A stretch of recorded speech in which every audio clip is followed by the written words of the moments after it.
Assalamualaikum warahmatullahi wabarakatuh. Perkenalkan, nama saya Aurani Pangesti.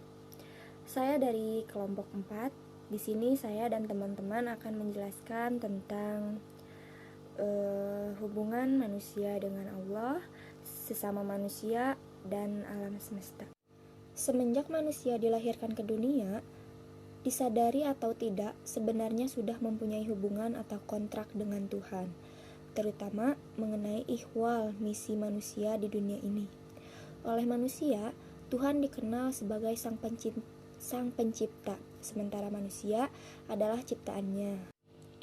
Hubungan antara sang pencipta dan yang diciptakan adalah suatu hubungan yang tidak mungkin dipisahkan.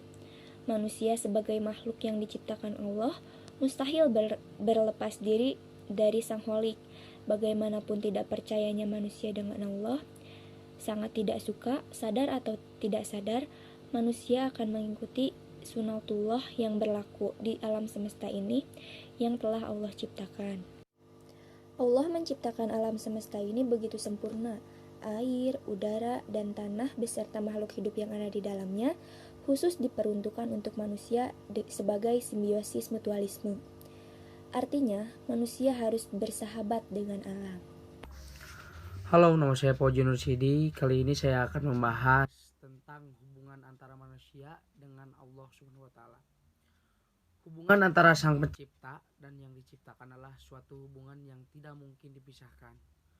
Manusia sebagai makhluk yang diciptakan Allah Subhanahu wa taala mustahil bisa berlepas diri dari keterkaitan dengannya. Bagaimanapun tidak percaya, manusia dengan Allah, suka atau tidak suka, sadar atau tidak sadar, manusia akan mengikuti sunatullah yang berlaku di alam semesta ini. Oleh karena itu, seorang mukmin harus memahami bagaimana hubungan yang seharusnya dibina dengan Allah Subhanahu wa taala sebagai sang pencipta dan yang diciptakan. Ada 3 hal yang dapat dijelaskan di dalam hubungan antara manusia, mukmin, dan Allah setelah manusia mengenal Allah dengan benar. Pertama, pengenalan tersebut akan membuahkan hubungan yang indah dengannya. Hubungan itu akan ditandai dengan adanya rasa mahabbah atau cinta yang sangat tinggi terhadap Allah.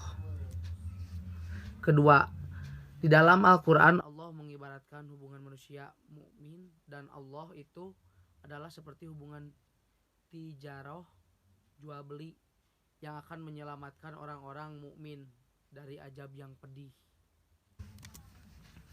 Ketiga, hubungan manusia dan Allah itu ditandai dengan adanya kontrak kerja yang menjadi kewajiban manusia, yaitu berupa alam sholih.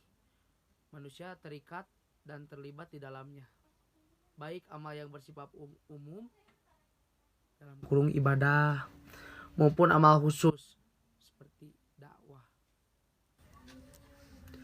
Jika dipahami lebih lanjut dari 3 pengertian di atas, maka dapat diibaratkan manusia itu sebagai penjual amal sholih dan Allah sebagai pembelinya.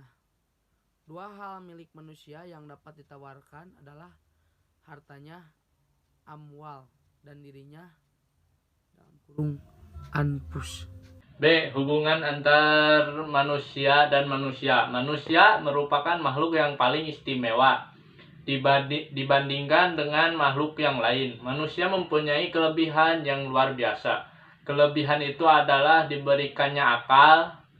Dengan dibekali akal, manusia dapat mengembangkan bakat dan potensi yang dimiliki serta mampu mengatur dan mengelola alam semesta ciptaan Allah adalah sebagai amanah dengan sebaik-baiknya.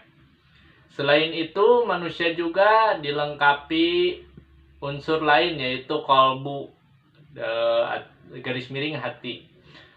Dengan hatinya, manusia dapat menjadikan dirinya sebagai makhluk bermoral, merasakan keindahan, kenikmatan beriman, dan kehadiran ilahi secara spiritual.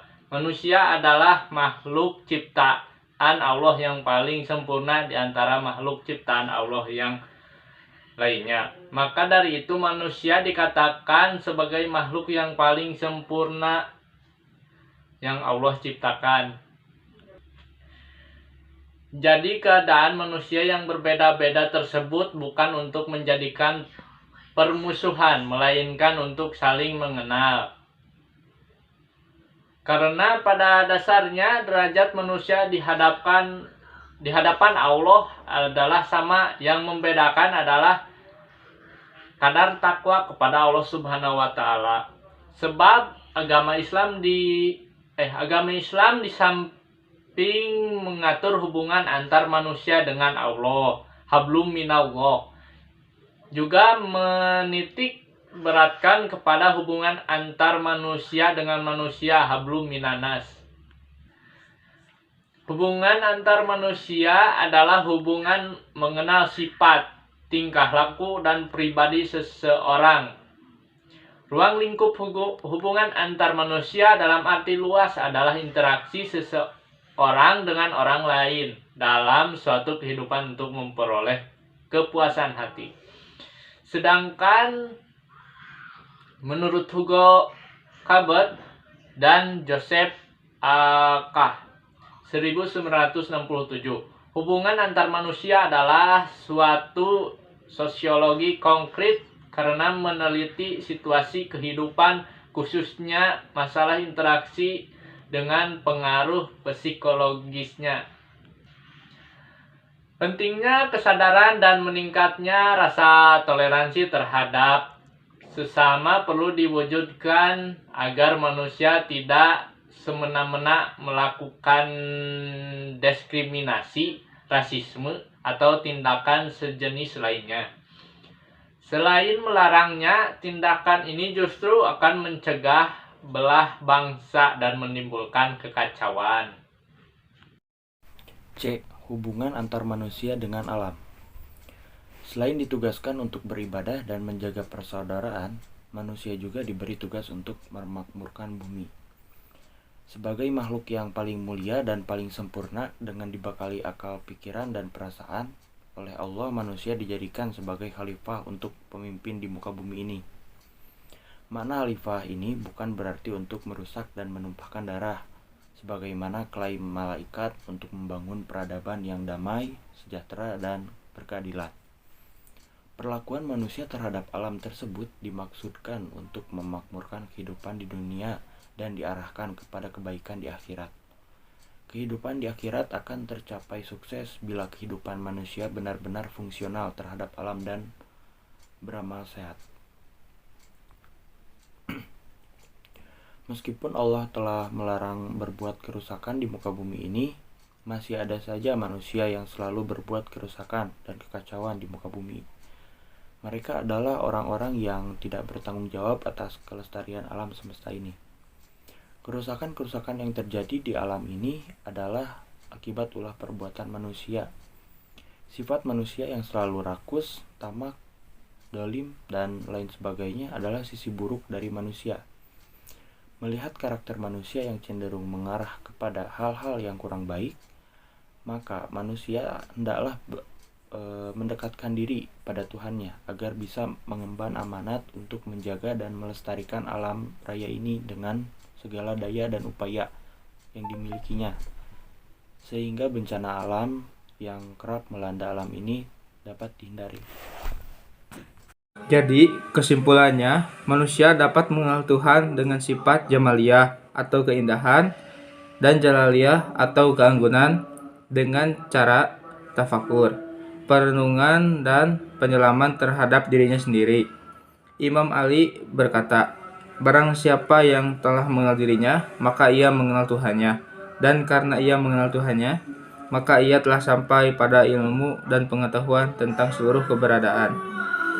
Hubungan manusia dan alam semesta merupakan sebuah tema penting filsafat.